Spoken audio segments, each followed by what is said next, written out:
राधे राधे। बताइए, रावण के पास सोने की लंका कहाँ से आई? एक बार माता पार्वती शिव जी से कहती हैं, क्यों ना कथा कराई जाए। शिव जी कहते हैं, ठीक है, करवा लीजिए।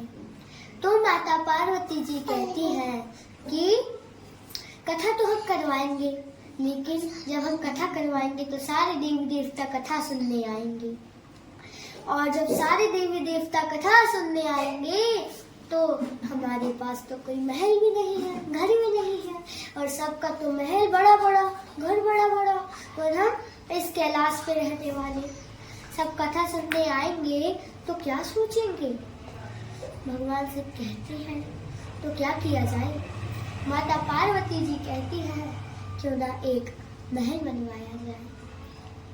पहले तो शिव जी सुन के टाल देते हैं, लेकिन आखिरी में उन्हें महल बनवाना ही पड़ता है। जब वह महल बनवा लेते हैं तो सोच में डूब जाते हैं कि अब किसी ढूंढूं जो उच्च कोटि का उच्च महात्मा हो, जो इस महल के लिए कथा कह सके, इस महल के लिए कथा कह सके।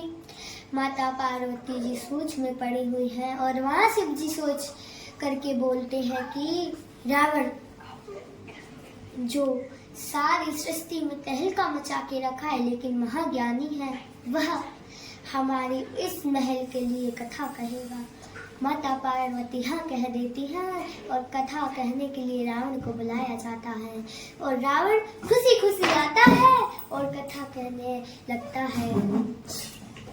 जब कथा समाप्त होती है तो माता पार्वती कहती हैं, रावण दक्षिणा मांगो। तो रावण कहते हैं कि आप तो मेरी गुरु माँ है, आखिर गुरु माँ से कैसी दक्षिणा?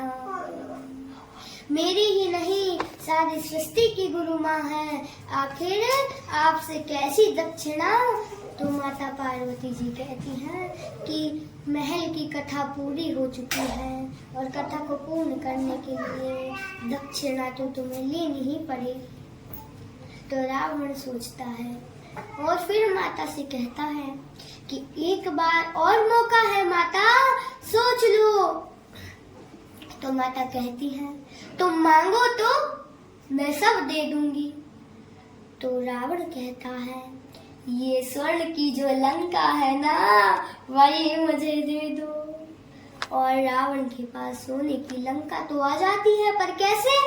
माता पार्वती मौन हो जाती है कि जिसके लिए ये सब चक्कर है वही जा रहा है।